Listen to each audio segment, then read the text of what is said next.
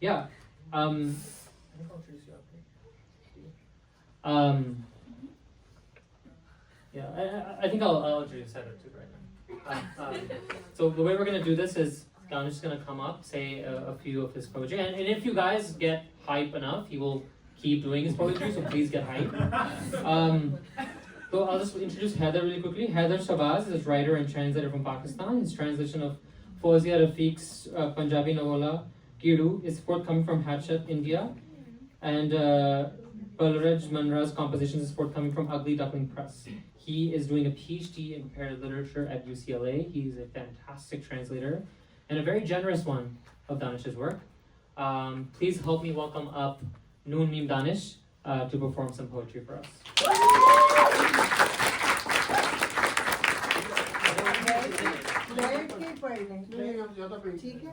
The other thing is Danish was a debater. You'll see that. Not only debater, very nice, a very good debater.